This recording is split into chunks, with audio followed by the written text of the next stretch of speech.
Bom, então vamos retomar aí, né?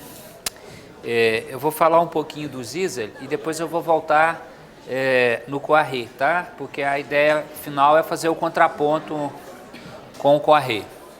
Aí eu já vou falando assim que é para o pessoal entrar, tá bom?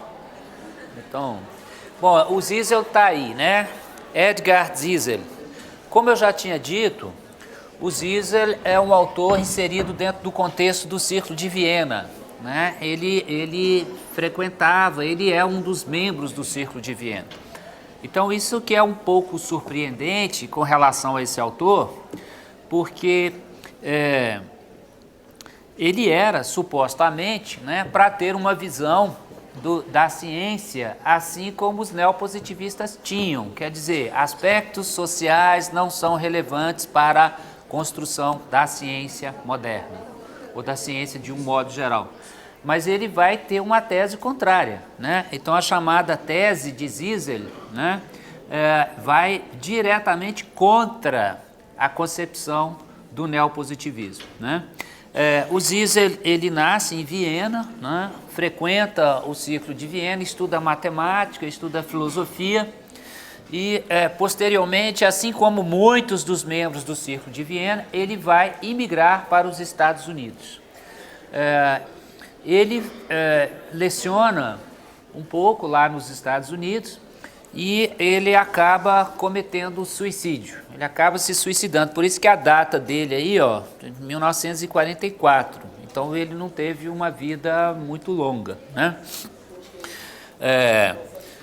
Bom, então, inclusive nesse momento em que ele está nos Estados Unidos, ele tem um projeto para ir para os Estados Unidos. Ele funcionava mais ou menos assim: os americanos criaram um comissariado para receber acadêmicos, né, da Europa. Inclusive, assim, tem um livro que se chama O Presente de Hitler. Não sei se vocês conhecem. O que é o presente de Hitler?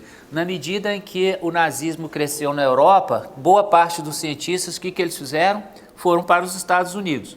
Então, a partir de então, os Estados Unidos começaram a ganhar muito mais prêmio Nobel do que antes, porque esses cientistas europeus foram trabalhar nos Estados Unidos, melhoraram a qualidade da ciência nos Estados Unidos e fizeram com que os Estados Unidos melhorassem a sua, evidentemente, qualidade de ciência, né?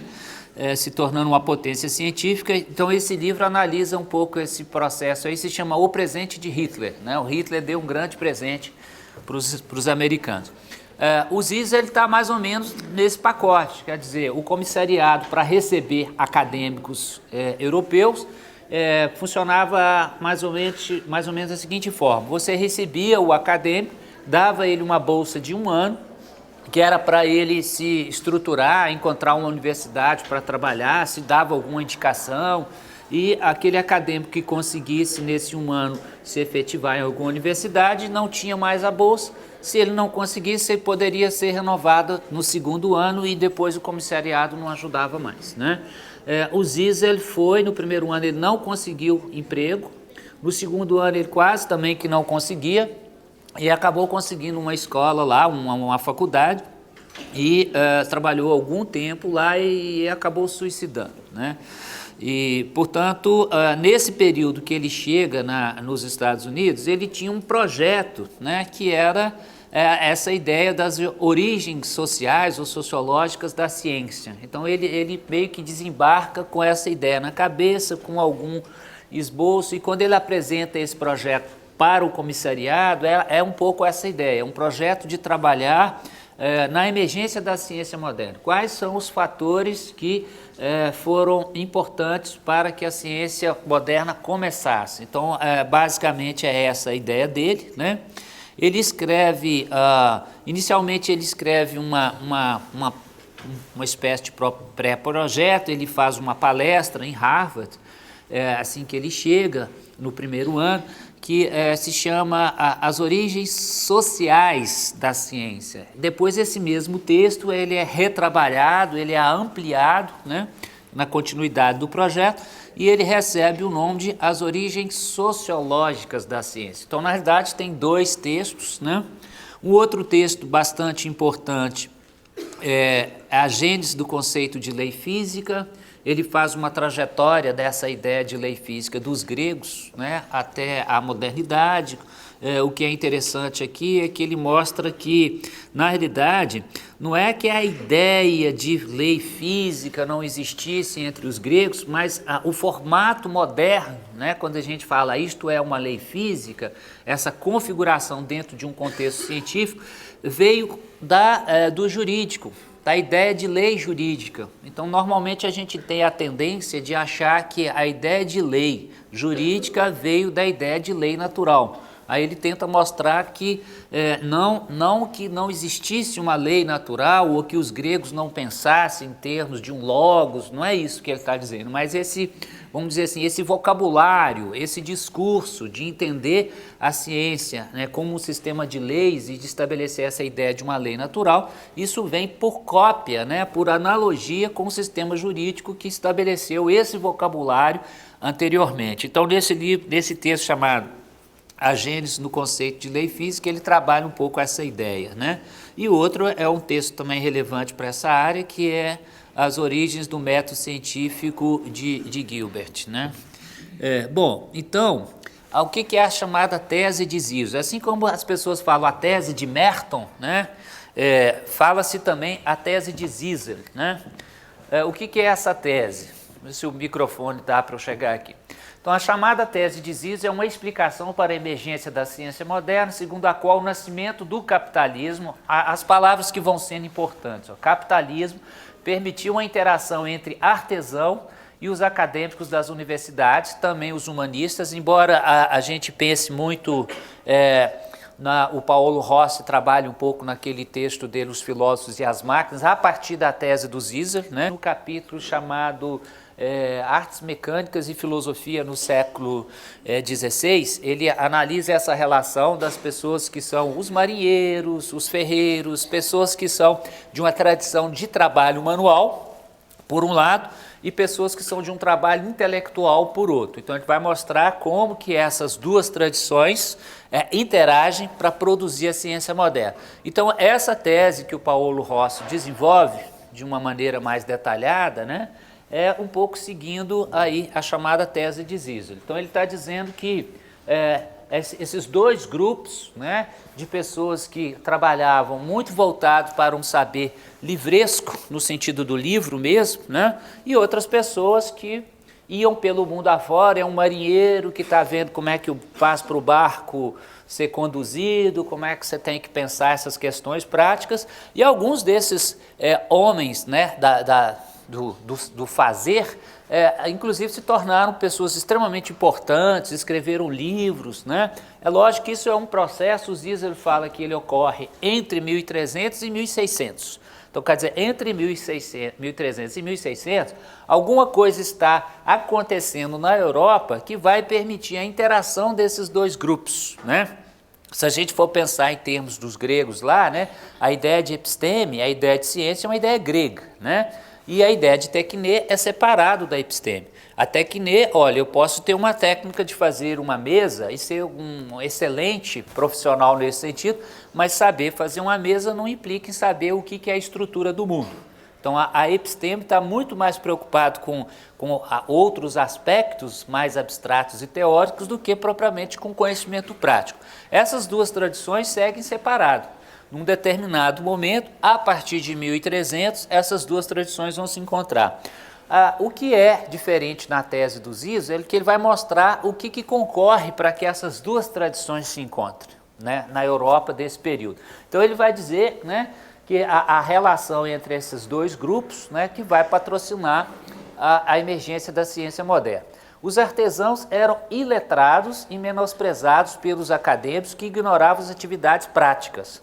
Contudo, alguns artesãos superiores, né, o que ele chama de artistas engenheiros, começaram a necessitar de mais conhecimentos que os conhecimentos práticos para os seus trabalhos.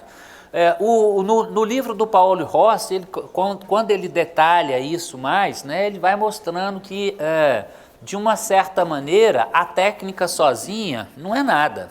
É um monte de coisas juntas. Por outro lado, a teoria sozinha também não consegue fazer nada. Num primeiro momento, um grupo, não se dá bem com o outro, mas gradativamente pessoas vão dando um passo de cá, do lado da filosofia, do outro lado da questão prática, e isso vai culminando, né, para patrocinar a emergência da ciência moderna. Agora, isso tudo dentro de um ambiente propício, que é o ambiente do capitalismo. Então ele está dizendo assim, o mundo feudal, assim como o mundo antigo, seria incapaz de patrocinar o encontro desses dois grupos. Essa que é, vamos dizer assim, o centro da tese dele. Não só que esses dois grupos se encontraram, mas esses dois grupos se encontraram devido a um certo cenário social, de práticas sociais, patrocinado pelo capitalismo. Por quê?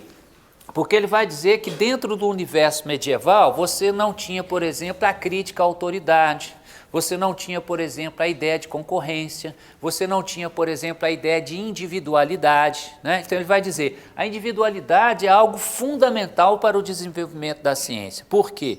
É aquilo que o indivíduo pensa e não aquilo que a tradição diz para ele que ele tem que pensar. Então, quando as pessoas começam a pensar de maneira singular, de propor coisas de modo singular, quando as pessoas começam a se organizar em termos de gerar produtos em que há uma concorrência, que eu tenho que ser melhor do que a outra cidade que produz tais e tais produtos que a Europa está consumindo. Então, ele está dizendo que esse ambiente do capitalismo que gera a ideia de concorrência e a ideia de individualidade vão gerar a ideia de que eu tenho que aperfeiçoar conhecimentos técnicos e de que eu tenho que cada vez mais criticar a tradição, a autoridade e com isso gerar o conhecimento. Então ele está dizendo, se não fosse o capitalismo, essas duas tradições talvez não tivessem encontrado. Então a tese dele basicamente vai dizer que a gente,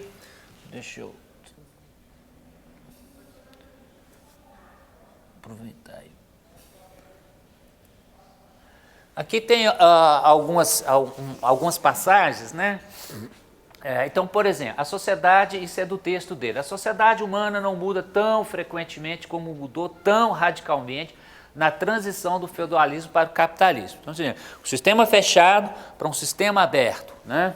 Há condições para o nascimento da ciência. Esse que é o projeto dele. Ele quer saber quais são essas condições e a ideia dele era pormenorizar. Ele acabou não tendo a oportunidade de fazer isso, mas os textos que ele escreveu dão as orientações gerais. É por isso que o Paulo Rossi fala, eu vou fazer isso então, vou lá pesquisar em detalhe o que ele indicou. A emergência do capitalismo, né, cultura centrada nas cidades, depois a gente vai ver que o Poiré fala assim, não tem nada a ver esse negócio de cidade aí, né? O fim da Idade Média, então ele coloca assim, alguns itens, que são assim, 4, 5 itens os mais importantes. Então o primeiro é falar, emergência do capitalismo, né? Cultura centrada na cidade.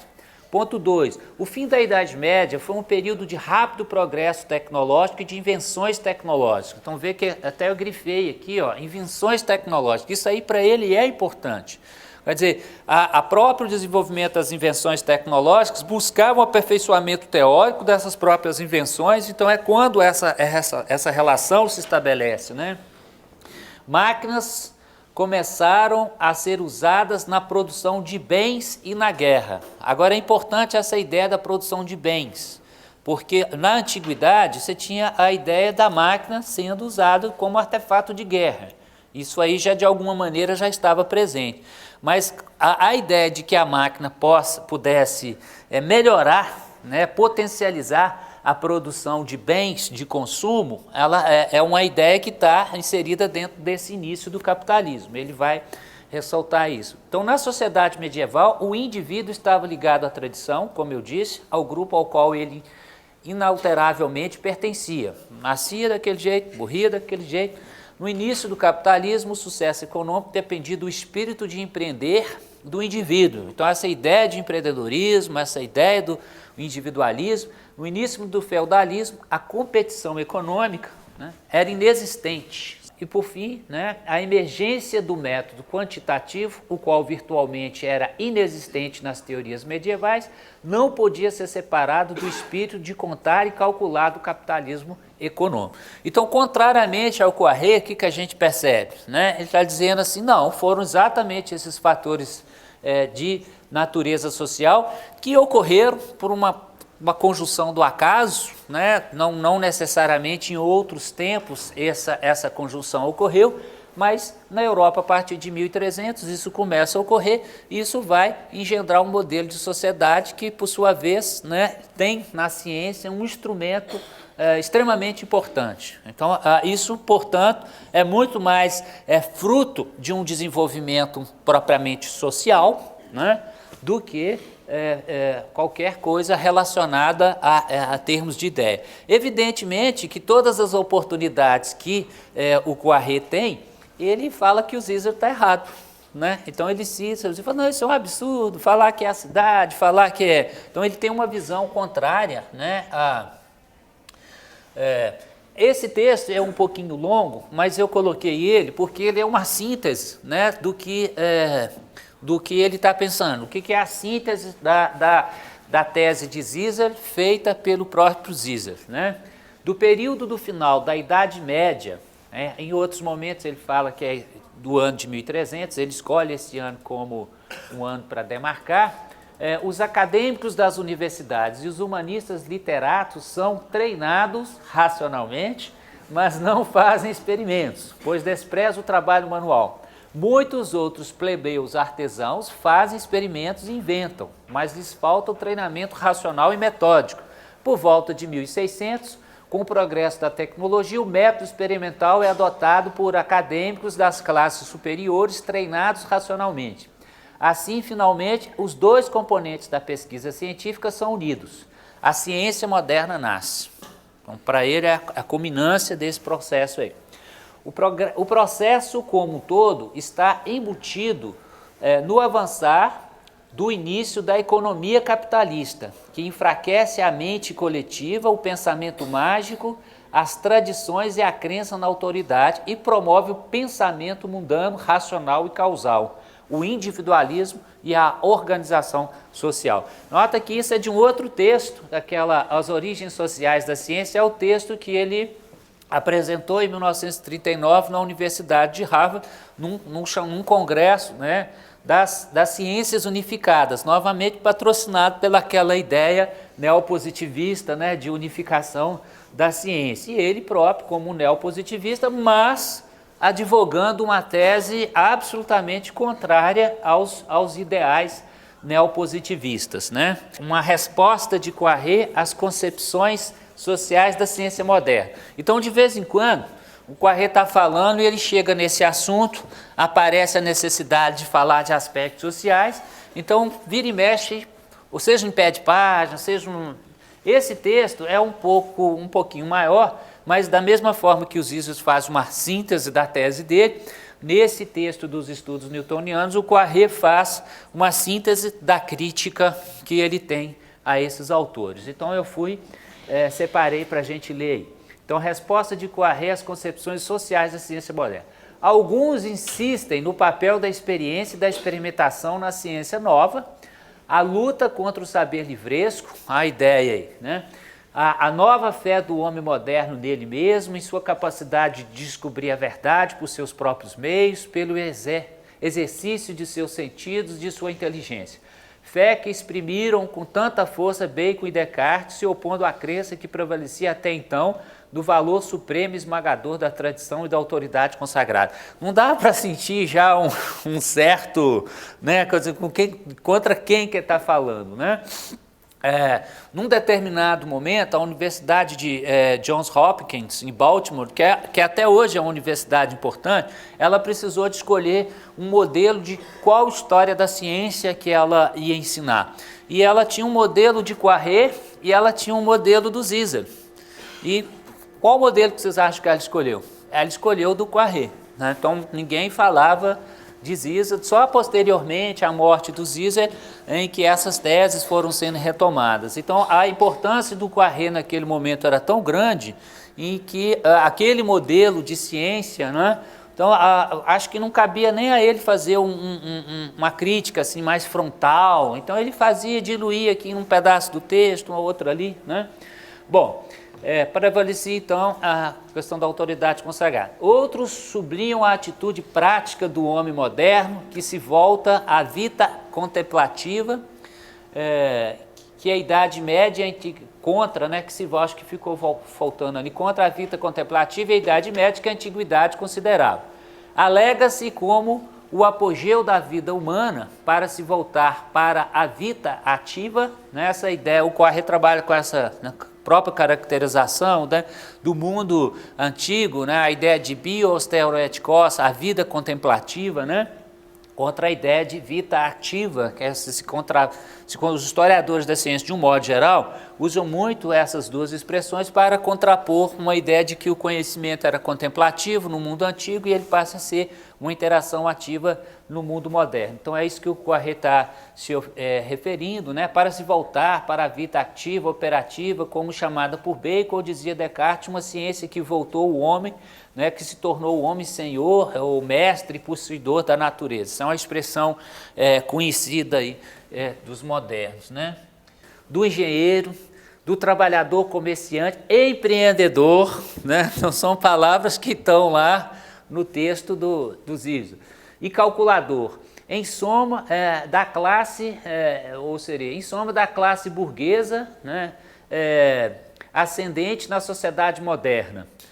Aqui coloco uma nota que remete, entre outros, Aziz, Resme e Grossman. Quer dizer, os três estão lá, né? Então essa aí, tem outras pessoas também que falam de por exemplo, de um Descartes artesão. Tem um livro que se chama Descartes artesão. Ele tenta mostrar aspectos sociais voltados para a vida de Descartes, mas não tem uma qualidade. Eu fui atrás desse livro, consegui comprar uma edição, ele foi editado em 1930, eu consegui comprar uma edição, mas ele não tem a mesma qualidade e profundidade teórica que esses outros autores têm aí, né? Mas então existem outros, né? Existem alguns deles que os próprios autores, como Grossman, se colocam, se contrapõem, né? Então, assim, peneirando, esses três aí acabaram dizendo coisas mais significativas, por isso que eu coloquei só o nome dele. Existe certamente verdade nessas descrições, ele não está negando. Existe certamente verdade nessas descrições e explicações. É claro que a crença da ciência moderna pressupõe as cidades. É evidente, estava lá, o cara está falando que as cidades, primeiro ponto dele, surgimento da cidade. É evidente que o desenvolvimento das armas de fogo, sobretudo da artilharia, o Grossman e o Ziesel também, mas o Grossman em especial, ele escreve páginas sobre a relação de Galileu com a ideia da artilharia, né? Desde a época da teoria do ímpetus, do processo todo que o Galileu está refletindo, né? Então aquilo é algo que esses historiadores estão muito mais interessados em entender do que simplesmente falar que não, porque tinha movimento, não tinha movimento. Então é uma contraposição, ele está se referindo a esses autores, né? Chamou a atenção sobre os problemas de balística, isso é verdade, que a navegação, sobretudo para a América e as Índias, favoreceu a construção de relógios, etc, etc. Contudo, devo reconhecer que essas explicações não me parecem satisfatórias. Não sei o que a ciência, né, ativa teve a ver com o desenvolvimento do cálculo, nem a ascensão da burguesia com a astronomia copernicana, ali parece tem um erro, de copernicana ou kleperiana, né? Então o que ele está dizendo é o seguinte, uma coisa é uma coisa, outra coisa é outra coisa, não tem a ver com isso, mas não tem propriamente um debate direto. Você vê que ele não está dizendo por quais razões ele não acredita nisso. Então o que a gente está tendo é um pouco a formulação de certas teses, né? O que a década de 30, 40 está trazendo para a gente é o seguinte, olha, tem pessoas levantando um monte de dados de coisas que ocorreram nesse período. Seja de uma maneira como o Merton está falando, seja de uma maneira como o Grossman está falando, o Hessen, mas o Poiré não discute propriamente. Então, quer dizer, esse debate que começa a ser chamado de internalismo versus externalismo, quer dizer, por um lado, a ideia de Poiré, algumas pessoas falam assim, Poiré não é um internalista. Por que ele não é um internalista? Ele não é um internalista porque ele levanta aspectos sociais presentes, é lógico que o Galileu interagia com um grupo, com um coletivo, é lógico que o Poiré não está dizendo que isso não é verdade, né? Ele leva em consideração os fatores sociais. Agora, quem acha que o Poiré é internalista está dizendo assim, ele leva essas condições sociais, mas não como determinantes da produção do conhecimento científico. Então ele ficou sendo considerado o típico internalista exatamente por negar essas condições sociais como elementos da construção do conhecimento científico, né? Ele está dizendo que eles são coadjuvantes, eles são secundários, eles são uma plataforma que evidentemente não existe o conhecimento no vácuo, mas em última instância o que engendra, o que guia o processo do conhecimento não são essas ideias sociais. Mas mesmo nesses autores, a gente ainda tem assim, indícios, mais, vamos dizer assim, tem mais um levantamento de dados de que essas coisas estavam ocorrendo. No caso do Merton, tem mais um pouco tímida essa tese da associação entre essas duas coisas. Tem uma implicação, mas eu também não estou disposto a dizer até que ponto que isso vai. Então isso é mais aceito, né? Porque a ciência... outro movimento que está ocorrendo aí, que eu não separei aqui para mostrar para vocês, mas que a gente tem que pensar é o seguinte, é a sociologia do conhecimento. Isso que vai ser importante para o programa Forte lá na frente. Então, existem alguns autores, como por exemplo o Durkheim e o Mannheim, que são dois sociólogos que tentam compreender o processo de produção do conhecimento em uma sociedade, mas restringem a ciência dessa análise, né? Seja especialmente no caso do Mannheim, ele vai dizer o seguinte, vamos pensar primeiro no Durkheim. O Durkheim está dizendo assim, existe uma sociedade, ela se relaciona, tem certas práticas sociais e essa sociedade tem uma ideia de Deus, por exemplo, tem uma religiosidade. Essa ideia de Deus ou essa religiosidade que se manifesta de uma forma, ela poderia se manifestar de outra forma. Então eu tenho diferentes maneiras de promover, articular socialmente o conhecimento religioso, por exemplo. Da mesma forma eu teria diferentes maneiras de configurar o conhecimento artístico. Então uma manifestação artística é de uma forma, poderia ser de outra forma, uma manifestação religiosa é de uma forma, poderia ser de outra forma, e essas manifestações sociais, elas configuram para aquele grupo uma ideia de conhecimento do mundo. Quer dizer, é através dessas representações religiosas, dessas representações artísticas, que aquele grupo tem acesso ao real. Bom, isso se dá nas artes, se dá na política, se dá na religião, menos na ciência. Por quê? Porque a ideia de lei natural independe dos aspectos, vamos dizer assim, sociais, políticos e econômicos. Então, mesmo a sociologia do conhecimento, que é criada por Durkheim e por Mannheim, ela chega até os limites da ciência. No caso especificamente do Mannheim, ele chega a falar assim, bom, na porta da ciência aqui, a gente não pode avançar. Então, de alguma maneira, verdades matemáticas, verdades naturais, das ciências naturais, são verdades as quais a sociologia do conhecimento não tem como questionar. Então, nesse mesmo momento, há um avanço enorme da sociologia do conhecimento, há um avanço enorme da história da ciência, mostrando os aspectos sociais, mas, num certo aspecto, a própria sociologia da ciência se limita, né? E a chamada tese do Reichenbach vai, de alguma maneira, que é escrita em 1934, vai, de alguma maneira, refrear toda essa dimensão. Tá?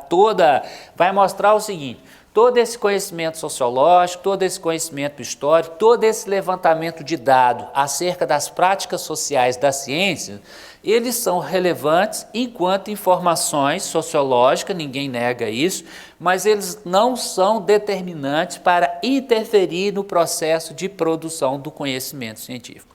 A ideia é um pouco essa, quer dizer, tem o Poiré como uma espécie de filósofo oficial, mostrando essas questões, tem uma série de outros historiadores levantando dados, tem os sociólogos das ciências também fazendo uma certa restrição, e para coroar isso, vem o Reichenbach e escreve o livro dele, dizendo, olha, são coisas diferentes. Uma coisa é uma coisa, outra coisa é outra coisa. Então é isso que gera, né, desse período da década de 30 até 1962, quando Kuhn publica o livro dele, é isso que gera lá o que o Carlos Maia, que eu citei para vocês, que é o nosso colega lá do Rio de Janeiro, chama de grande ato. Tá? Só que dentro desse processo, desse grande ato, existiram vozes que, vamos dizer assim, de certa forma, foram caladas por essas razões também, mas de certa forma,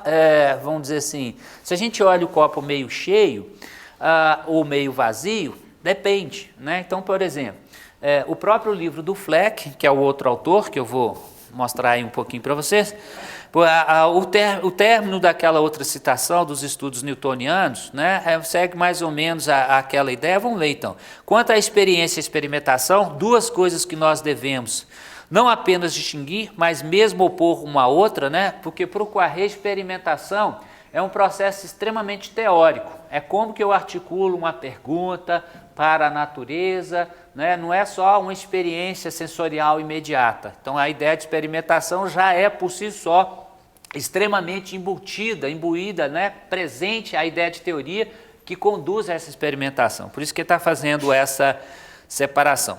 Estou convencido que a ascensão e o crescimento da ciência experimental não é a fonte, mas bem ao contrário, é o resultado da nova concepção teórica. É aquilo que eu tinha dito anteriormente, tá?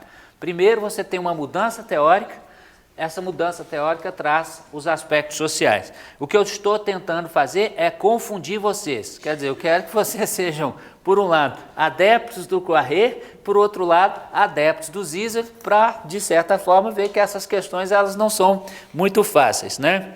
Então, mais bem, ao contrário, o resultado da nova concepção teórica, ou antes, metafísica, né, da natureza que forma o conteúdo da Revolução Científica do século XVII. Conteúdo que nós devemos compreender antes de tentar a explicação, seja ela qual for, deste fato histórico. Então, continua sendo uma mudança de mentalidade que conduz todas essas perspectivas. Agora, o que é mais interessante para a gente pensar é essa questão que ele coloca. Se o interesse prático fosse a condição necessária e suficiente do desenvolvimento da ciência experimental, na nossa concepção dessa palavra, né, porque ele também fala lá, explica o que é isso, essa ciência teria sido criada 1000 anos antes pelos engenheiros do Império Romano, se não pelos da República Romana. Então essa ideia, olha, os romanos já tinham uma série de práticas, de máquinas, né? Por que eles não criaram a ciência? É de pensar, não é verdade? Não é de pensar? Quer dizer, olha, a gente pode até pensar assim, olha, existiram outros contextos e situações sociais em que se necessitou de um saber, de um aporte teórico do saber, se necessitou, por exemplo, de conhecimento de matemática para melhorar as construções.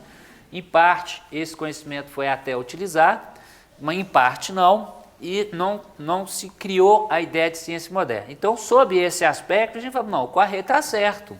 Ciência é muito mais uma atitude mental, né? uma gestalt, como vai dizer posteriormente os outros autores, né?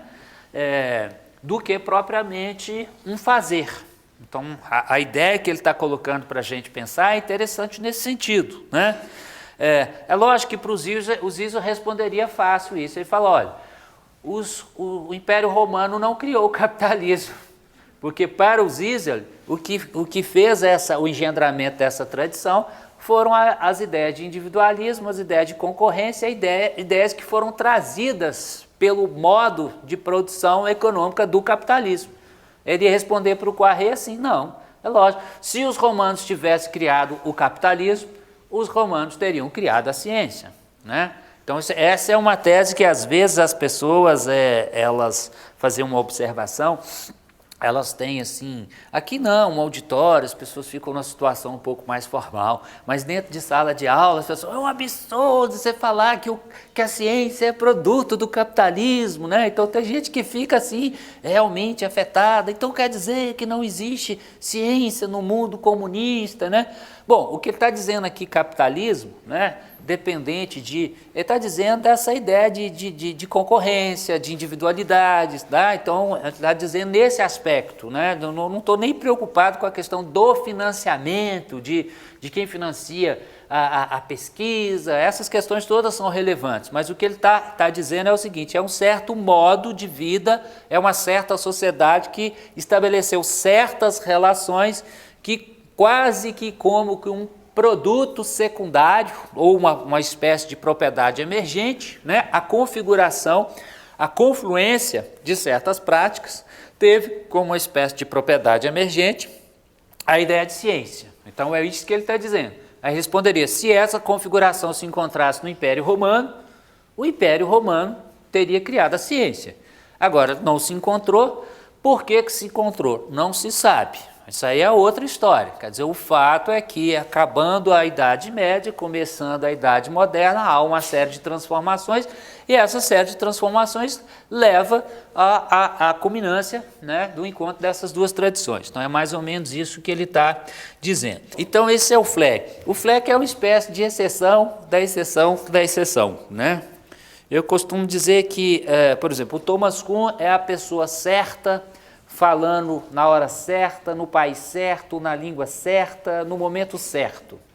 O Fleck, embora seja a pessoa certa, está falando na língua errada, no lugar errado, na hora errada. Então tudo contribui contra, né? Tudo contribui contra o Fleck, porque o Fleck ele é um médico polonês, né?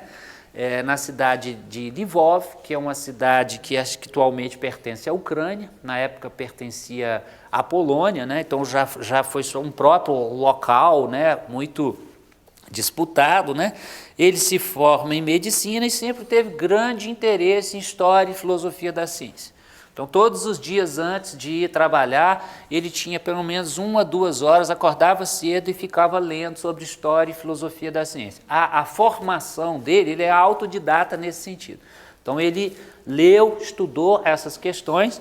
Ele teve no ano de 1927, ele teve em Viena. Ele passou 1 ano em Viena estudando, ele já tinha se formado em medicina, ele foi fazer uma espécie de estágio em Viena. Esse ano de 1927 em Viena, ele é curioso no seguinte sentido. Em 1927 se encontrava, no meu modo de entender, as principais matrizes epistemológicas do século XX, que são o neopositivismo, que vai ter uma influência muito grande até os anos 60, né? Estava lá todo o grupo do neopositivismo, estava lá o Wittgenstein, que já tinha ido para a Inglaterra, já tinha voltado, já tinha lecionado no interior da Áustria, e ele vai construir uma casa para a irmã dele, uma casa que existe até hoje, acho que é a embaixada da Hungria, se eu não me engano.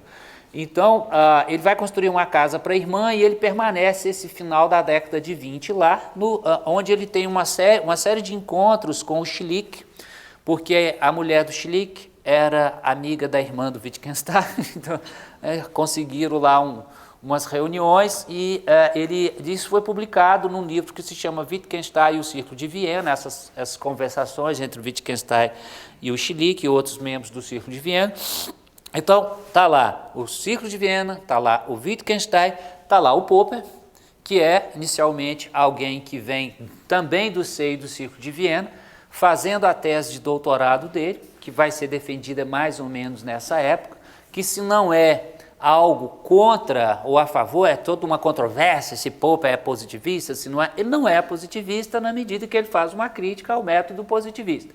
Mas ele é positivista no sentido assim de que, como diz Nietzsche, todos nós somos cristãos, né? Então o cara que nasce dentro de um projeto epistemológico, de uma influência muito grande do movimento neopositivista, ele, nesse sentido ele é um neopositivista, né? Então é uma crítica ao neopositivista que vai ter uma matriz também, né, de uma série de seguidores, a gente vai ver depois no debate entre Kuhn e o Popper lá. E, por final, o O Fleck, que não tinha nada a ver com a história, passa o ano de 1927 também em Viena. Não há registro, eu não consegui achar, de que aquele senhor que sentou lá no fundinho e ficou caladinho nas reuniões, né, do Círculo de Viena era o tal do Fleck. O mesmo que tinha vindo aqui no Brasil em 1955 e também que se sentou caladinho lá no final da fila lá. Então eu acho muito pouco provável que alguém que tivesse um forte interesse em epistemologia, lembrando que é em 1927 que ele publica o primeiro artigo dele de epistemologia, em que ele faz, ele analisa um pouco o modo médico de pensar, quer dizer, como que os médicos pensam. Os médicos não pensam como os físicos, os médicos têm uma peculiaridade. Por quê? Porque, como vai dizer o nosso outro amigo francês, entre o normal e o patológico, né, existe, qual que é a linha? Muito tênue, né? Qual que é a bactéria de número X que vai tornar intolerante o alimento que a gente vai comer? Pode ter um número de bactérias, né? Mas não pode passar desse número. Mas qual que é o número exatamente a gente não sabe. Então a saúde, né, a vida e a morte são coisas que estão sempre muito tênues. Então, com base nessa ideia, ele está falando do modo médico de pensar. Ele escreve esse primeiro artigo em 1927, depois ele escreve outros artigos até 1935, quando ele escreve o principal livro dele, principal e único livro dele, né? Então, a gente percebe que é alguém que está relacionado ao Círculo de Viena também. E o Círculo de Viena é muito um interlocutor do livro do Fleck, né? O livro do Fleck é esse aqui, né, que se chama Gênese e Desenvolvimento de um Fato Científico. O livro, como eu disse, foi escrito em 1935, né? Em 1936, a Universidade de Harvard compra esse livro, exatamente um ano depois, e esse livro é catalogado, né? E é esse livro que o Kuhn vai ler em 1949. O Kuhn frequenta a biblioteca da universidade especificamente para pegar esse livro em duas situações, no final de 1949, em dezembro, e em janeiro de 1950. Como eu já tinha dito, ele lê no livro do Reichenbach, que esse livro existe, e vai atrás desse livro, vai ler esse livro. Mas esse livro foi muito mal distribuído, muito mal divulgado, né? Assim, eu não vou dizer que evidentemente que a Universidade de Harvard é uma universidade extremamente importante, e ela ter o livro em 1936, né, um livro que poucas pessoas têm, hoje no mundo tem pouquíssimos desses exemplares da primeira edição. O livro sofreu uma série de percalços, né, foi bombardeado pelos nazistas, queimado, né, uma série de coisas assim, então sobrou realmente muito pouco, né, muito pouco desses exemplares, mas existe um exemplar lá na Universidade de Harvard, né. Inclusive, quando eu fui visitar esse livro, engraçado visitar um livro, né? Eu fui lá visitar o livro, eu cheguei, pedi o livro e o livro não estava à disposição, porque a universidade tem aquele negócio de agendamento, tem que pegar no depósito e tal. Aí a moça falou, vai gastar 1 hora, tá bom, eu vou fazer um lanche e volto. Quando eu ia pegar 2 livros, um do Thomas Schneller e o outro do Fleck. Ela chegou e falou, olha, infelizmente um dos livros sumiram. Eu falei, nossa, o livro do Fleck. Aí na hora que ela abriu a caixa, tinha sido do Schneller, que tinha sumido, e o do Fleck estava lá. E eu falei assim, gente, e aquele livro estava disponível, sem preconceito nenhum, para qualquer aluno de primeiro período, de pessoas chegar lá. Eu expliquei para ela que aquele livro era um livro muito importante, que existiam poucos exemplares, já existia a edição alemã de 1980, que era igualzinha, então assim, que eles deveriam guardar aquele exemplar de uma maneira, eu pensei isso, uma coleção especial de livros que tivessem uma importância para a história da epistemologia. Eu expliquei essas coisas todas para ela, ela falou assim, pode deixar, que eu vou deixar aqui uma observação para a bibliotecária geral da biblioteca, que esse livro é muito importante para o Brasil. Eu falei assim, bom, eu falei assim, não é exatamente para o Brasil, ele é importante para o mundo, né? Falei assim, é um brasileiro. Eu falei, eu não sei por que você está querendo esse livro, né?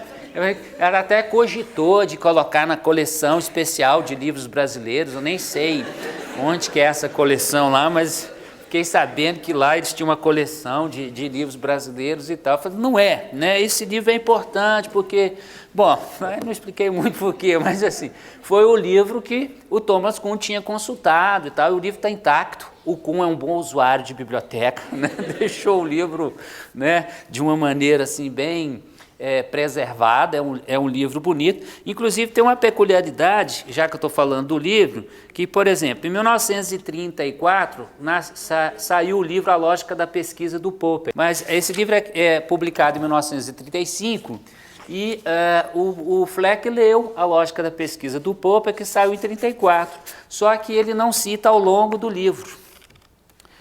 Na edição suíça e na edição alemã, eles colocam a bibliografia no final. Então está presente o livro do Popper. Na edição inglesa e na edição brasileira, não existe a bibliografia no final. Então, se alguém procurar o nome de Popper nesse livro, não vai achar. Então, essa é uma informação importante, dizer que essa conexão que eu estava dizendo, né, do neopositivismo. O Fleck estava atento, pô. Saiu o livro do Popper, ele não só leu, como ele citou o livro, embora ele não tenha tido tempo de incluir, de algum momento, de alguma forma, o livro, né? Posteriormente, ele tem uma reunião com o Popper na Inglaterra, isso já na década de 50. O Fleck foi num congresso na Inglaterra e passou uma tarde conversando com o Popper e tal. Isso mostrando essa conexão. E outra coisa é o seguinte, hoje a gente sabe, mas até recentemente a gente não sabia, que o Fleck tentou publicar o livro com a ajuda do Schlick, que era, no momento, o principal líder do Círculo de Viena. Escreveu uma carta para ele, falando que tinha um manuscrito, que queria muito publicar, e mandou o manuscrito. O Schlick demorou uns 3 meses para responder e respondeu, olha, infelizmente não vou poder ajudar, porque eu não tem como quem publicar seu livro, não indicou para ninguém. Só que a essa altura o Fleck viu que a carta estava demorando, estava tentando publicar em outros lugares, foi publicar numa editora lá da Suíça, né? Bom, o que diz esse livro? O que diz esse livro? Boa parte, mesmo quem nunca leu o Fleck, mas já leu o Kuhn, quando a gente lê o Fleck, a primeira sensação que a gente tem é um pouco assim de choque. Porque muitas coisas que o Thomas Kuhn diz, o Fleck já tinha dito. Então, por exemplo, a ideia de ciência normal, de que a ciência tem 2 momentos, um momento de crise, mudança de paradigma, essas coisas, isso é descrito um pouco, o Fleck fala isso literalmente, a ciência tem 2 momentos, tem um momento que tem um conflito geral, aí de repente alguém aponta uma solução e aí emerge um novo estilo de pensamento, etc. E tal. Então muitas das ideias, a própria ideia de paradigma, né? O Fleck chega a falar assim, não, um certo experimento, ele se constitui como paradigma para muitos outros experimentos. Evidentemente não é uma concepção sociológica, né, de paradigma tal qual presente em Kuhn, mas é o uso da ideia de paradigma, né, que está lá, inclusive anterior à ideia de paradigma que está presente em Wittgenstein, lá no parágrafo 50 das investigações, que todo mundo fala, foi daí que o Kuhn tirou essa ideia de paradigma. Se não tem nenhuma ideia mesmo, vai até a biblioteca, pega um livro antigo, uma tese antiga, escrita numa outra língua, que ninguém lê, que ninguém vai saber desse autor, porque já morreu há muito tempo, né? Copia a ideia dele. Então, assim, então eu fiquei com aquela coisa, gente, não é que isso existe e tal. Não pode. O Kuhn não pode ter feito isso, eu não acredito que ele tenha feito isso.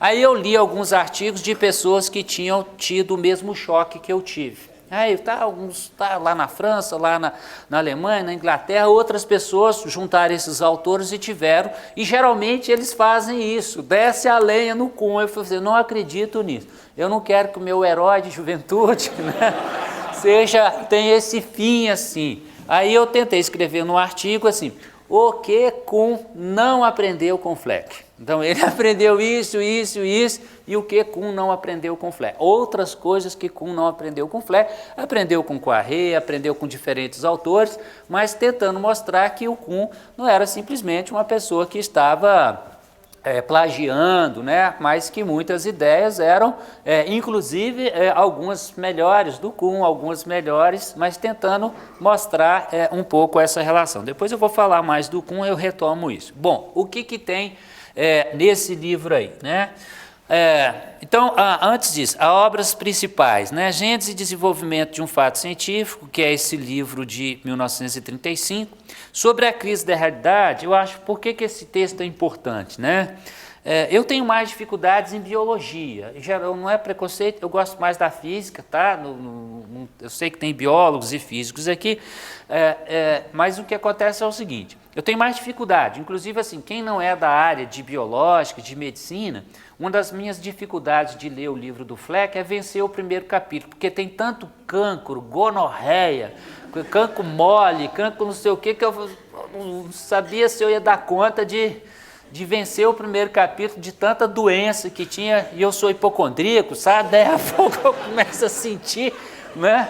Então, ler textos de física não tem tanto problema, mas textos de medicina e de biologia, eu tenho todos os sintomas, então eu não consigo avançar muito. Então, eu lá tentando vencer o livro, né, de um médico falando da doença da sífilis, o mote principal do livro é o desenvolvimento da doença da sífilis, né, de 1600 até o início do século XX, como que se constrói este fato científico e como que ele se desenvolve, mas é importante lembrar que o artigo sobre a crise da realidade é um artigo que é gerado a partir da questão da física, é exatamente no momento, ali na década de 20, né, em que a gente está discutindo a mecânica quântica, a gente está discutindo os critérios de objetividade, né? Então, um determinado autor escreve um texto chamado Crise da Realidade, dizendo o que a física contemporânea está nos trazendo nos leva a uma crise de realidade, porque a gente entendia que a objetividade dos fatos era assim, assim, assado, e agora a gente vai ter que mudar. Vai ter que mudar. O que o Fleck faz? De certa maneira, ele endossa isso e transpõe isso, inclusive na medicina é assim também. O critério de objetividade que deve ser repensado, que a física está trazendo hoje, também na medicina é um critério, a gente tem que rever isso. A gente tem que perceber que condicionantes sociais, né, são importantes no entendimento daquilo que eu vejo. Uma ideia básica do Fleck é que o sujeito, o indivíduo, ele olha sempre pelo olhar do coletivo. É a partir do coletivo que me condicionou, do estilo de pensamento no qual eu estou inserido, é que eu vejo o coletivo. Então, nesse sentido, ele vai perceber que boa parte das ideias da física, né, epistemologicamente falando, tinha a ver com isso. Quer dizer, da mesma maneira que a física mostra que o critério de objetividade deve ser repensado, a biologia, a medicina também pode contribuir nesse sentido. Então, eu acho que é por isso que esse artigo de 1929 é importante, porque isso vai dar, inclusive, força para ele continuar desenvolvendo esses problemas aí. Ele escreve, na realidade, muito poucos artigos do ponto de vista da epistemologia, da história da ciência, ou da sociologia, ou da filosofia, uma série de outros artigos da área específica que ele trabalhava lá, de microbiologia, que ele escreve quase 200 artigos. Então, ele foi um autor assim, que produziu muitos artigos, publicados em diferentes periódicos internacionais, publicados boa parte em alemão, mas também em polonês, que era a língua dele, inglês e francês, né? Bom, e depois esse artigo de 1960 aí, que foi um artigo recusado na época, foi o último artigo que ele escreveu, dizendo que que não existia importância de pensar, mas é um artigo que mostra mais assim qual que é os usos da ciência, um pouco a preocupação dele, né, com a, vamos dizer assim, a cultura científica muito a favor do capital. Aí volta o capital nesse sentido, nesse outro sentido, não lá no sentido dos riscos, mas da manipulação econômica, dos interesses dos grandes empreendimentos que querem financiar isso e aquilo não. Então ele está um pouco preocupado com isso, com a espécie assim, de linha de montagem da produção do conhecimento científico, né, sem que houvesse vamos dizer assim, uma avaliação do próprio cientista, o cientista tendo que perceber como é que esse processo aí está sendo conduzido. É uma discussão que é extremamente importante, mas essa discussão não foi entendida como importante na época. O que o Fleck vai fazer, ele vai dar um novo sentido a isso, né? Ele vai entender o estilo de pensamento, sempre por analogia. A gente pode usar o Kuhn, não tem problema. A gente pode pensar, ó, o Kuhn chama de estilo de pensamento, chama de paradigma. O que configura, né, um determinado espírito de época, né, um determinado modo de pensar, aquilo que no texto do Merton ele chamava de sentimento, né, de atitude mental, né, isso que o Fleck vai dizer, a gente vê pelo coletivo, a gente vê por aquilo que o estilo de pensamento da nossa época nos permite ver. Então ele vai trabalhar com essa ideia de estilo de pensamento. Vai trabalhar também com a ideia de coletivo de pensamento, quer dizer, o que patrocina esse estilo de pensamento é um coletivo, são pessoas, é um grupo, é a ideia de comunidade, né, que estava lá no Kona, que estava lá no Kuhn, com essa ideia de uma comunidade científica, né. A evolução do pensamento versus revolução, isso aqui é importante, né, o que é a ideia de evolução? O Fleck pertence a alguns autores colocam o Fleck como o principal autor da chamada Escola de História e Filosofia da Medicina Polonesa. Ao longo do século XIX, os poloneses entenderam que era muito importante pensar, em especial para a área da saúde, quer dizer, isso patrocinado por uma série de médicos, em especial para a área da saúde, pensar aspectos históricos, sociológicos, filosóficos, né? O que é a própria ideia de doença, como lidar com o doente, como pensar, né? O próprio Fleck tem uma frase dele que sintetiza isso, fala assim, a doença não existe, o que existe são pessoas doentes, então a gente tem que pensar a partir dessa perspectiva mais sistêmica, né, do coletivo, e isso enormemente influenciado por uma visão darwinista. A gente sabe hoje que o darwinismo no leste europeu, ele foi muito forte, ao passo que, por exemplo, nos Estados Unidos ele foi muito fraco, e mesmo no Brasil dos anos 40, dos anos 50, né, a minha colega lá da UFMG, a professora Regina Horta, né, tem um livro que chama A Biologia Militante, escreveu vários artigos sobre a história da biologia no Brasil, ela mostra um pouco isso, como que o darwinismo no Brasil também é tardio, as pessoas tinham uma resistência muito grande, lá o Melo Leitão, que era uma figura importante, né, Cândido Melo Leitão, que tinha uma resistência contra o darwinismo, então institucionalmente isso tinha mais dificuldade. Nos Estados Unidos, mesma coisa, né? Mesma coisa. Então, para dizer assim, o Kuhn, evidentemente, seria muito difícil ele pertencer a uma tradição evolucionista, porque o próprio contexto dele já era do neopositivismo, que não valorizava isso, e as próprias ideias darwinistas chegaram tardiamente nos Estados Unidos, sobretudo depois dos anos 50, né? Tem um filme que se chama O Vento Será Sua Herança, que a própria professora Regina Horta analisa. Nós temos lá no grupo de História da Ciência e Filosofia da Ciência da UFMG, nós temos uma coleção que se chama História da Ciência no Cinema. Já tem alguns volumes e são filmes, são analisados, né, filmes que discutem a ciência, são analisados por diferentes pessoas, e existe um filme que chama O Vento Será Sua Herança, que é um professor de biologia, acho que nos anos 50, nos Estados Unidos, que quer ensinar o darwinismo e não o criacionismo, e há todo um processo contra ele, né? Toda aquela questão aí que vira uma comoção nacional, o julgamento é transmitido, ele vai ser condenado por ensinar o darwinismo. A gente acha isso um pouco absurdo, mas a gente tem que redimensionar e pensar que, como o darwinismo teve uma entrada tardia nos Estados Unidos, isso dá um pouco o sentido, né, daquele filme, por que o professor de biologia está sendo condenado por ensinar certas coisas lá, né? Bom, então, essa tradição é o contrário do Fleck. Vamos dizer assim, o Fleck já nasce inserido dentro de uma tradição de evolução, então ele não vai pensar nessa ideia de revolução. Como eu tinha dito para vocês, o Poiré cria esse conceito de revolução no sentido, a palavra já existia, mas ele dá conceitualmente essa ideia. A emergência da ciência moderna é uma revolução.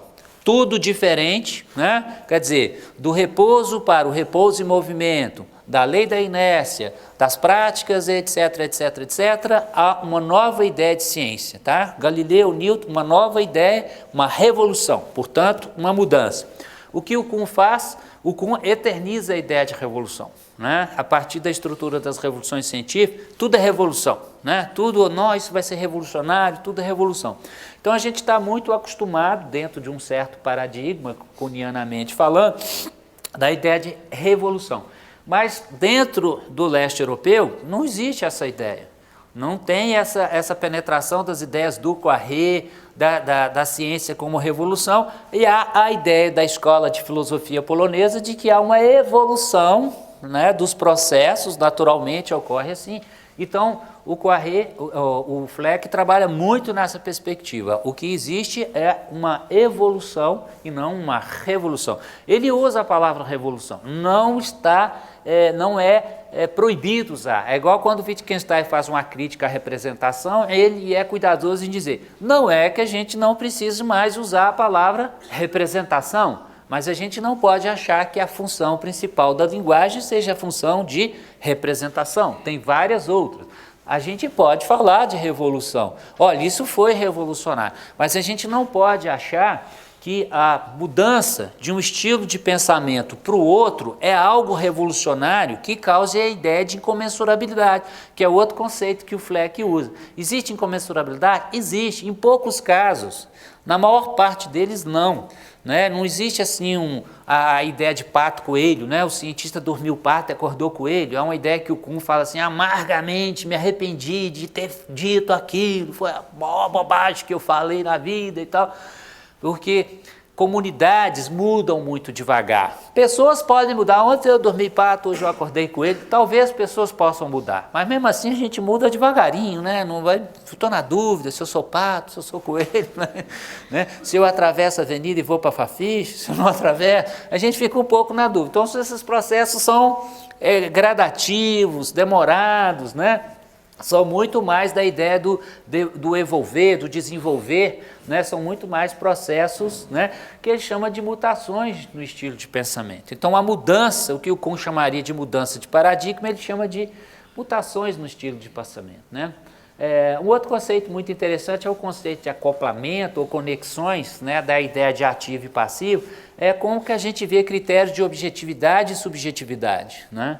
Só que o que ele vai chamar de ativo são os critérios sociais, e passivo, o fato em si ele é passivo, a materialidade do fato. Agora, como eu articulo esse fato, isso é ativo, isso é um processo ativo. O que é interessante, eu descobri pelo livro do chamado Objetividade, que é da Dalston e do... como que chama? O Peter Galison. O Peter Galison e a Lohane Dalston escrevem um livro que chama Objetividade. Então eles estão avaliando a ideia de objetividade, eles mostram muito como que o critério de objetividade foi construído no século XIX a partir de dispositivos, de imagens, fotografias, né? Quer dizer, como que se constrói uma ideia de objetividade na ciência, no século XIX sobretudo, né? E então eles vão analisar como que ao longo da história da filosofia se entendia esse conceito de objetividade. Num determinado momento, sobretudo antes do século XIV, se entendia como objetivo, né, da mesma maneira que o Fleck. O passivo era o objetivo e o ativo era o subjetivo.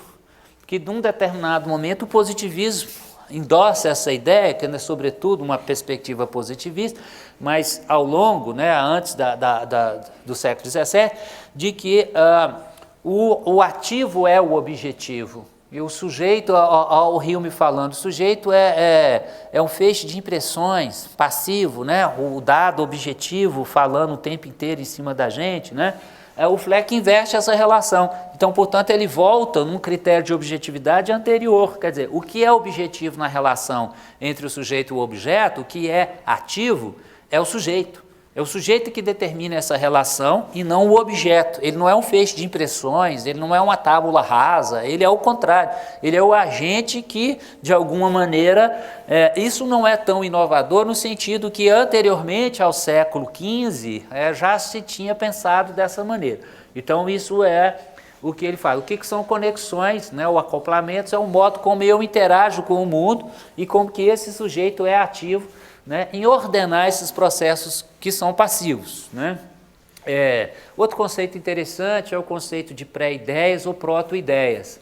O exemplo que ele dá é o da própria sífilis, né? Como que você tinha um conceito de sífilis que foi diferente, mas um que é muito didático e tal, que a gente conhece bem, é o conceito de átomo, né? Então ele vai entender, dizer o seguinte, olha, como é que o conceito de átomo era entre os gregos e ao longo da história do Ocidente, porque a gente sabe que é diferente, né?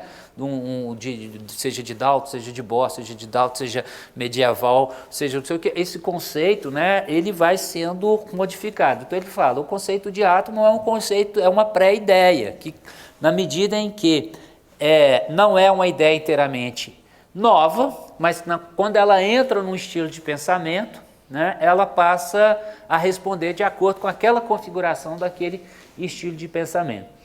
E por fim ali, essa ideia de Gestalt, né? A partir de 1931, quando a psicologia da Gestalt começa a se desenvolver, nós estamos falando de 31, o livro dele é de 35. Então ele é um cara que estava atualizado com as coisas que estavam saindo, que estava conectado, boa parte da bibliografia dele é bastante atual para o momento que ele está escrevendo, ele conhece todos aqueles sociólogos do conhecimento, né? Ele endossa várias dessas teses, né?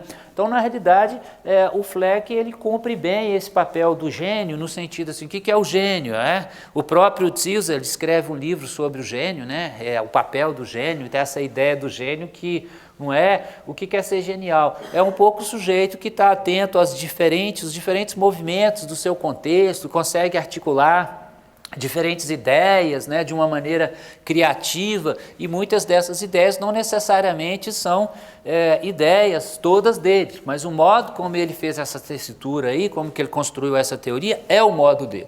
Então, nesse sentido, o Fleck pega assim, ideias de Gestalt, da sociologia do conhecimento, o conceito lá de estilo de pensamento. Ele falou, bom, se é um estilo de pensamento, isso é feito por um monte de gente, é um coletivo, então é um coletivo de pensamento. Ele vai construindo a teoria dele, e essa teoria, em última instância, é uma teoria que é bastante interessante, que mostra o que a gente pode concluir com relação àquilo que eu estava falando. Dessa questão do coletivo, ele está falando dessa questão do social, né? Aliás, eu não gosto da palavra resgate, porque quem resgata é o corpo de bombeiro, né? Mas quem trouxe de volta o pensamento do Fleck, primeiro foram os sociólogos, né? Depois os historiadores, agora os filósofos, né? Porque assim como Thomas Kuhn, assim como Marx, são aqueles autores, o próprio Fleck fala de ciência da ciência, né? As pessoas têm dificuldade, mas o que o Fleck é? É um sociólogo da ciência? É um historiador da ciência?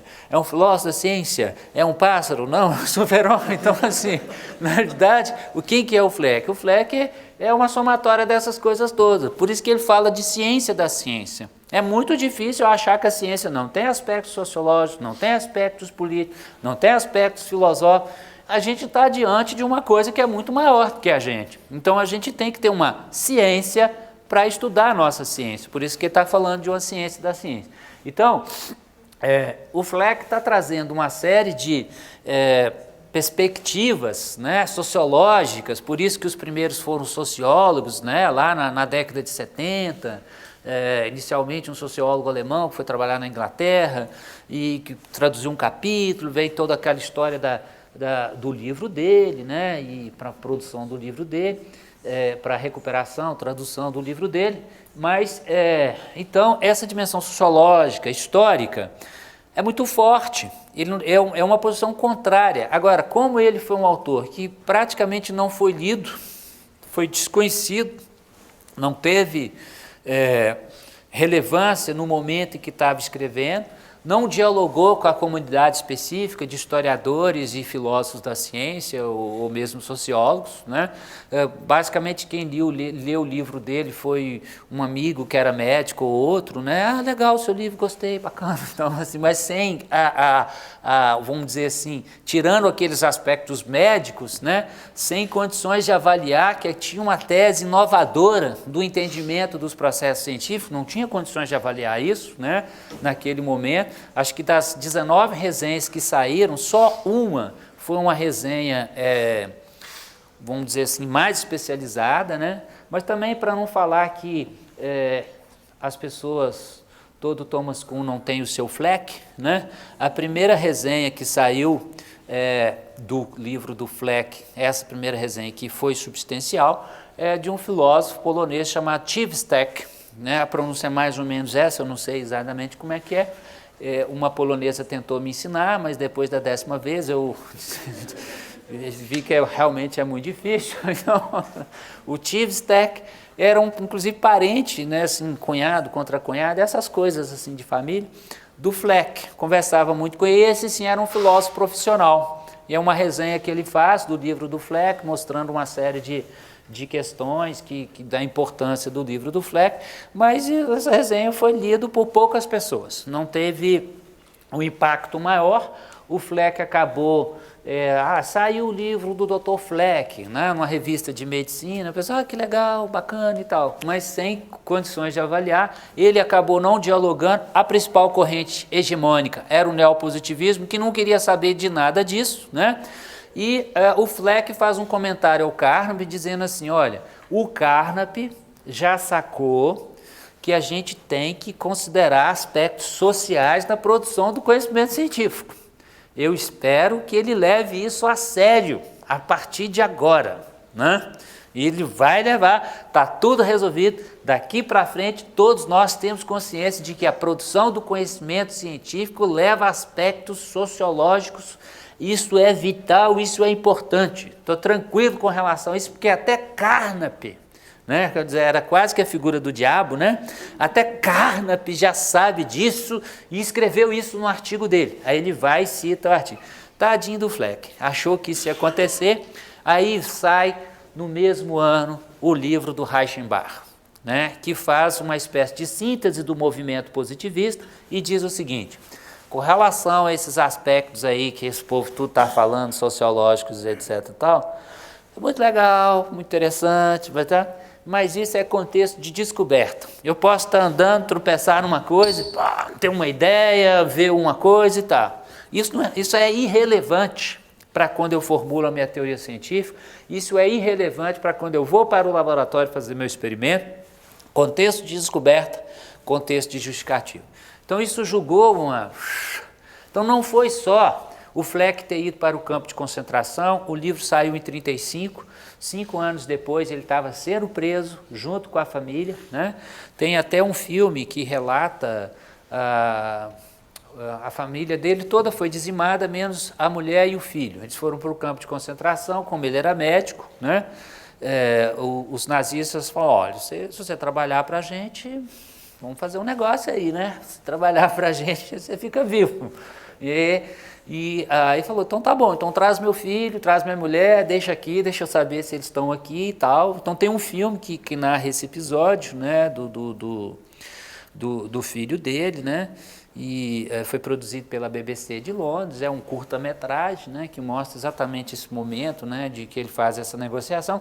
Então ele produz uma série de vacinas contra o tifo, né, junto àquele contexto ali no campo de concentração, e consegue sobreviver. E, em função disso, né, depois sai do campo de concentração, escreve mais alguns artigos, muda para Israel e tinha planejado dar um curso de filosofia da ciência, foi convidado, ele foi trabalhar no Instituto de Biologia, alguma coisa ligada à área de biotecnologia, e ele recebeu um convite do Departamento de Filosofia para dar um curso de Filosofia da Ciência, mas ele já estava com câncer, já estava muito debilitado e esse curso acabou não saindo. Mas de alguma maneira ao longo da vida ele tentou divulgar as ideias dele, mas não foi só o que eu queria destacar, esse percurso, que veio guerra, essas coisas todas. Não foi só isso que dificultou, mas foi isso que o Carlos Marx chama de grande ato, quer dizer, a ideia do Reichenbach, né, de contexto de descoberta e justificativo, isso jogou uma água na fervura de todos esses aspectos sociais, políticos e econômicos e refreou. Então o próprio Fleck, quer dizer, talvez mesmo se ele tivesse tido oportunidade de dialogar, mesmo se ele não tivesse ido para o campo de concentração, essas ideias ficaram, né, meio que assim, o cachorrinho vai latindo atrás do carro, sabe? Quando o carro para, já viram isso? O carro para, né, ele fica na rota, o carro para, ele fica... Então, quando a sociologia, ou a história da ciência que foi fazendo, não, tem aspectos sociais, veio o Reichenbach, tá bom, vocês podem fazer isso, mas isso não tem relevância nenhuma. Então, isso parou de ser feito, e a gente vai esperar mais ou menos até o 1962. Mas, como eu tinha dito, algumas coisas aconteceram, né? A própria psicologia da Gestalt, né? O próprio Polanyi, que vai, né? Personal Knowledge, que é um livro que fala assim, olha só o título desse livro, né? Conhecimento pessoal, porque ele fala assim, conhecimento é entendido como uma coisa objetiva, né? Tá lá, né? Objetivo, conhecimento científico é objetivo. O cara vai e escreve um livro, fala, conhecimento pessoal. Ele fala, não é assim não. Todo conhecimento sai de um sujeito que tenta entender o mundo. Então o Polanyi traz contribuições, né? Inclusive eu não achei, mas eu vou ler. O Polanyi faz uma resenha do livro do Kuhn, de 1962, assim que o livro sai, o Polanyi que vai morrer logo depois, mas ele chega a fazer uma resenha do livro do Kuhn. Então, só para dizer assim que essa rede, ela vai fechando, as pessoas vão fazendo... Bom, então essa outra parte nós vamos ver amanhã.